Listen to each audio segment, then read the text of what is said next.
Hello, welcome back once again. Looks like the Chinese stock market is getting destroyed once more as a continuation of the previous days. And a lot of Chinese stocks and companies have been completely annihilated in pretty much the past 10 days or so, while generally speaking being down the last month. Now, what's been going on is the fact that the US have actually compiled a list of 5 companies that are a potential delist target, and this actually caused fear in investors' hearts and caused this continuation of a downtrend for a lot of Chinese stocks, if not all of them, really. And generally speaking, the Chinese stock market has been in a crash mode, really, in crash mode. And people are super interested about Alibaba, and that makes a lot of sense because right now it potentially presents a fantastic opportunity for adding more to your portfolio. And this is why I keep making videos. People like to watch them, and I totally understand that I myself look news up all the time. And this is why I have created this module here on the exclusive Investors Heaven tool, which I basically just refresh to get the latest news pieces.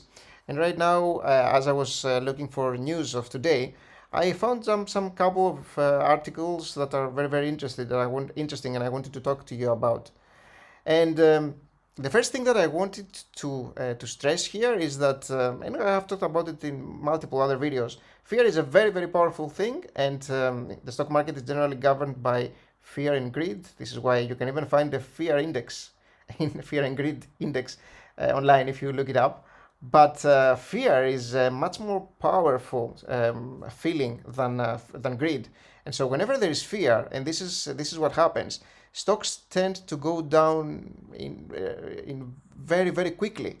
And there is an old saying that says that an elevator a stock actually goes up from the stairs but goes down from the elevator. And that makes a lot of sense because whenever there is fear, a stock can go incredibly low very quickly. But again, as a cautious investor, as an investor that actually does their research, you need to understand what's going on with the company and forget about what's going on with the stock price. A company and stock is completely irrelevant. And at some point, these things match together. But whenever there is a sentiment thing, whenever there is a trend that's going on in the economy, not even in the economy, like worldwide, political even, then you can have some very weird movements that don't really make any sense. And so our thing, what we need to be doing here is actually understand whether it's investable to actually add money to Alibaba or other Chinese stocks. And I myself, it's been yesterday actually was my third time adding more Alibaba shares to my portfolio because I really believe in the company, and it's not about believing in the company, it's about believing in the numbers. And Alibaba's numbers are amazing compared to what the stock price is. And this is why I kept adding Alibaba. And I may actually even think of adding more because it looks like we're getting even better prices, which is absolutely insane. But I love it. I don't mind being down. And I'm down a lot, like 30% or something in my total cost basis. I don't really care at all personally because I know that this is temporary. And yeah, we'll see what's going to be happening in the next 3 or 5 years or so. So Alibaba here, the thing that I wanted to mention, the IPO of Alibaba was at $68 back in 2014 is when it was. So $68 was the IPO. Currently, the stock price is going to open up at $74, which is just $6 above the IPO price. It looks like what we're having today. Now, back then in 2014, Alibaba's revenue was $11 billion.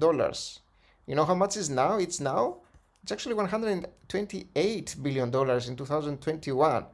So that's a tenfold increase of the revenues of the company. And it's not just the revenues. We have closely examined the company's financials as a whole. And everything has grown insanely. And so we're looking at a company that was having a $68 stock price back in 2014. And after achieving so much growth, they're actually at the same level. And it's also a behemoth. It's actually an amazing and a giant, really, a Chinese giant. So at some point, this will have to go back to its senses. And this is why I kept on buying.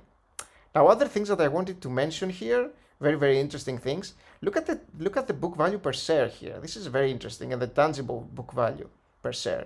So the book value per share, in case you are not aware, is basically the assets that the company has per share.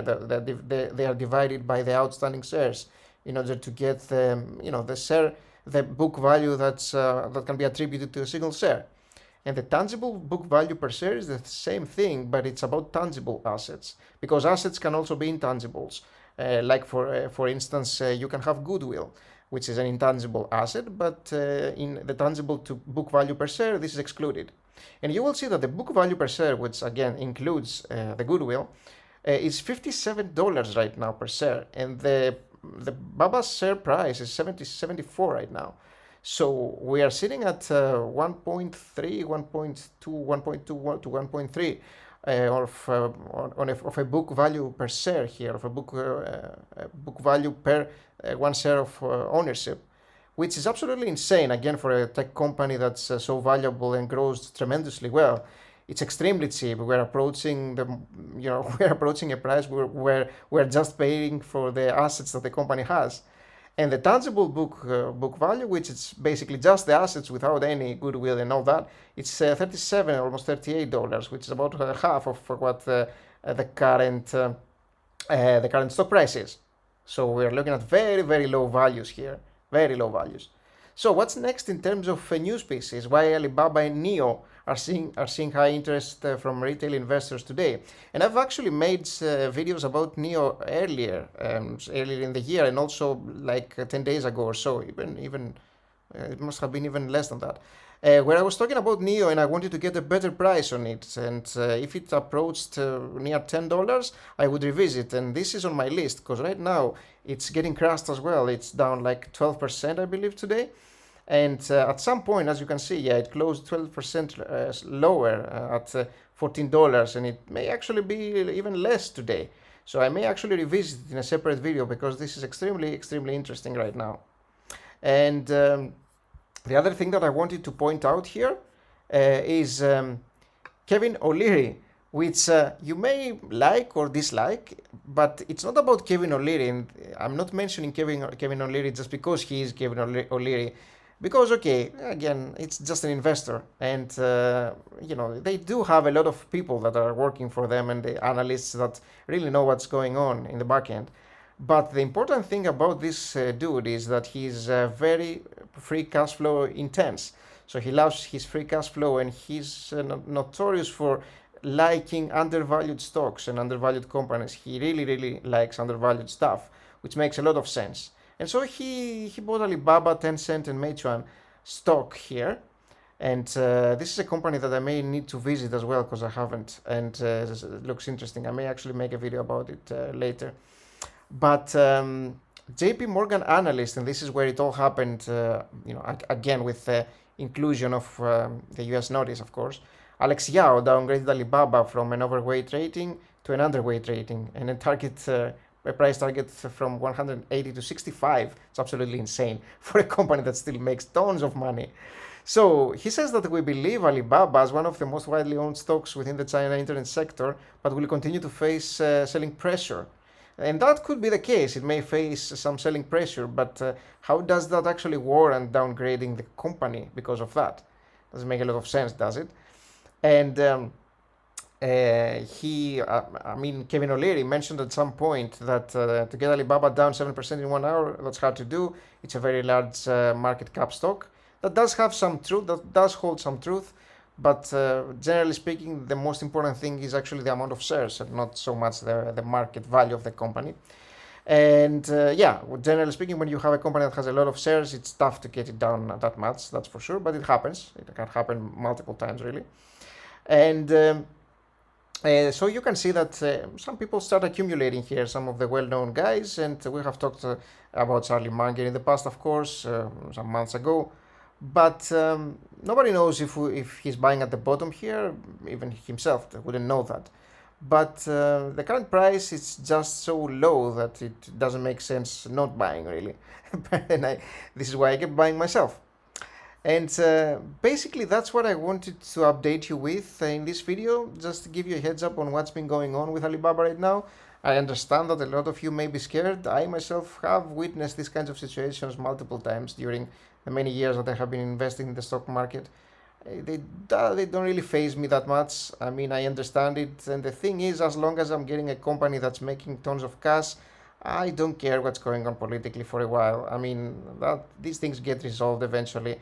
And the thing is, when that happens, I wouldn't be surprised if we see explosive growth here, and a lot of institutes and a lot of individuals potentially even coming in and making big plays on this one, because it's gonna be extremely cheap. We are talking about a really cheap company right now for no real reason, because nothing changed, practically speaking.